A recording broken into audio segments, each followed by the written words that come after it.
అందరికీ మన ప్రభువును రక్షకుడైనటువంటి యేసుక్రీస్తు వారి పేరిట ప్రత్యేకమైనటువంటి వందనాలండి.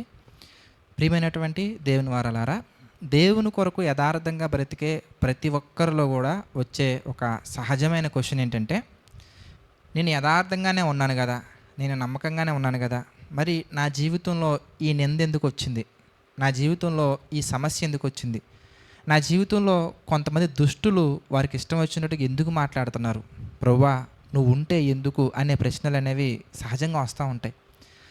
అయితే ఇక్కడ దుష్టులుగా ఉన్నటువంటి వాళ్ళు కావచ్చు, మంచి వాళ్ళగా బ్రతికే వీళ్ళు కావచ్చు, ప్రతి ఒక్కరూ కూడా కొన్ని సందర్భాలలో మర్చిపోయి అందరికీ తెలిసినటువంటి ఒక మాట ఏంటయ్యా అంటే, సామెతల గ్రంథంలో మనం చూద్దాం. సామెతల గ్రంథము 15th చాప్టర్ 15వ అధ్యాయము 3వ వచనం కనుక ఈ సందర్భంలో మనం చూస్తే, సామెతల గ్రంథము 15వ అధ్యాయం 3వ వచనం మనం చూస్తే, దేవుని కన్నులు ప్రతి స్థలము మీద ఉండును, చెడ్డవారిని మంచివారిని అవి చూచుచుండును. ఇది ప్రతి ఒక్కరు మర్చిపోతారండి. మనందరికీ తెలిసినటువంటి మాట ఏంటి, ఇంతకీ దేవుడు చూస్తున్నారు, దేవుడు చూస్తున్నారు, దేవుడు చూస్తున్నారు కదా. మరి దేవుడు చూస్తున్నప్పుడు ఎందుకు మీకు ఆ భయం?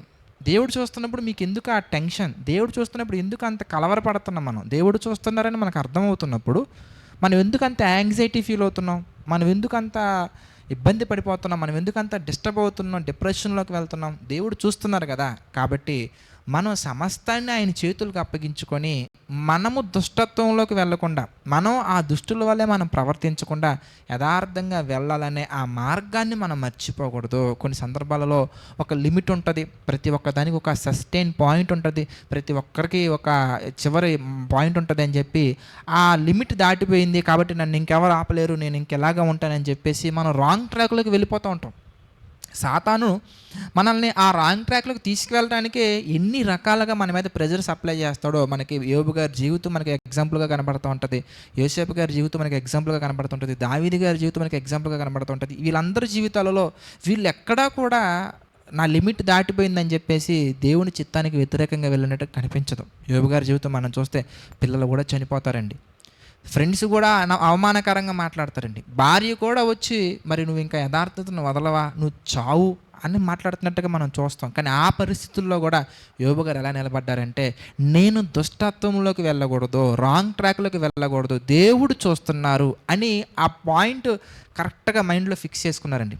క్రైస్తవులుగా మనందరం కూడా బలంగా నమ్మాలి, బలంగా మనం హృదయం అనే పలక మీద రాసుకొని ప్రతి క్షణం కూడా మనం ఈ పాయింట్ని మనం మిస్ అవ్వకుండా వెళ్ళగలగాలి. ఏంటి ఆ పాయింట్? ఎందుకనగానే దేవుడు చూస్తున్నారు, దేవుడు చూస్తున్నారు, దేవుడు చూస్తున్నారని బోధించటం కాదు, బాధల్లో కూడా ఆ విషయాన్ని గుర్తుంచుకోవాలి, ప్రకటించటం కాదు, ప్రవర్తనలో కూడా మనం చూపించగలగాలి. అలాంటి పరిస్థితుల్లో మనం ఉన్నప్పుడు మాత్రమే దేవుడు మన పట్ల సరైనటువంటి నిర్ణయాలు తీసుకొని మనల్ని సరైనటువంటి మార్గంలో నడిపించడానికి మనం దేవునికి అవకాశం ఇచ్చినట్టు అవుతుంది.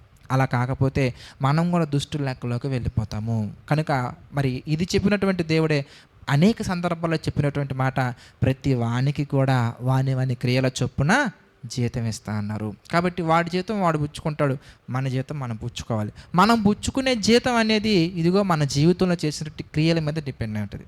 ఈ విషయాన్ని దృష్టిలో ఉంచుకొని భయపడకండి, కలవరపడకండి.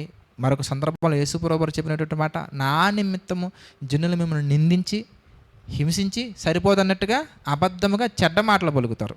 కాబట్టి ఈ విషయాలను మనం దృష్టిలో ఉంచుకొని ప్రభు చిత్త ప్రకారం నడుచుకోవాలని మనస్ఫూర్తిగా కోరుకుంటున్నా ఈ మాటలు ముగిస్తున్నాను.